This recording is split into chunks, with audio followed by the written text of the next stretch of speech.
Hi everyone, welcome back to our channel వంటింటి కథ. ఈరోజు మన రెసిపీ వచ్చేసి పుదీనా రైస్. పిల్లలకి లంచ్ బాక్స్లోకి సింపుల్గా టేస్టీగా ఉండే పుదీనా రైస్ చేసుకుందామండి. ముందుగా రైస్ తీసుకుని నానబెట్టుకుందామండి.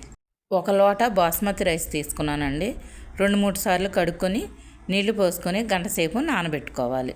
స్టవ్ వెలిగించుకుని ఒక కళాయి పెట్టుకొని 4 స్పూన్స్ ఆయిల్ వేసుకోవాలి. ఒక పెద్ద ఉల్లిపాయని సన్నగా కట్ చేసుకొని ఫ్రై చేసుకోవాలి. ఆనియన్స్ ఫ్రై అయిన తర్వాత ఒక బౌల్లోకి తీసుకుని పక్కన పెట్టుకోవాలి.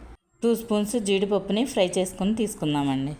అదే కళాయిలోకి 1 స్పూన్ నెయ్యి వేసుకొని చిన్న దాల్చిన చెక్క, 3 యాలక్కాయలు, 4 లవంగాయలు, చిన్న బిర్యానీ ఆకు, 1 అనాస పువ్వు, 2 మరాఠీ మొగ్గ, 1 స్పూన్ షాజీరా, కొంచెం కసూరి మేతి వేసుకొని ఫ్రై చేసుకోవాలి. స్పైసెస్ ఫ్రై అయిన తర్వాత 1 ఉల్లిపాయని సన్నగా కట్ చేసుకుని వేసుకోవాలి.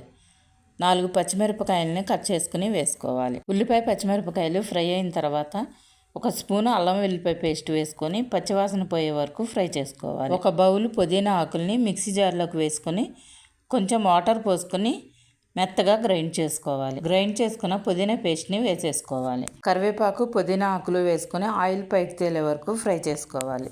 1 టీ స్పూన్ పసుపు, రుచికి సరిపడా సాల్ట్ వేసుకొని ఒకసారి బాగా మిక్స్ చేసుకోవాలి. ఇప్పుడు ఎసరు పోసుకుందామండి. 1 లోట బాస్మతి రైస్కి 1.5 లోట నీళ్ళు పోసుకోవాలి. ఎసరు బాగా తెరిలిన తర్వాత మనం ముందుగా నానబెట్టుకున్న బాస్మతి రైస్ని వాటర్ తీసేసుకొని రైస్ వేసుకోవాలి. రైస్ వేసిన తర్వాత ఒకసారి మిక్స్ చేసుకొని మూత పెట్టుకొని 20 నిమిషాలు కుక్ చేసుకోవాలి. రైస్ మంచిగా ఉడికిపోయిందండి. పైన కొత్తిమీర, ఫ్రైడ్ ఆనియన్స్, జీడిపప్పు వేసుకొని స్టవ్ ఆఫ్ చేసుకొని సర్వ్ చేసుకోవడమేనండి. అంతేనండి, సింపుల్గా టేస్టీగా ఉండే పుదీనా రైస్ రెడీ. ఈ రెసిపీ మీకు నచ్చినట్లయితే మీరు ఒకసారి ట్రై చేయండి. If you like this video, please do like, share and subscribe to వంటింటి కథ.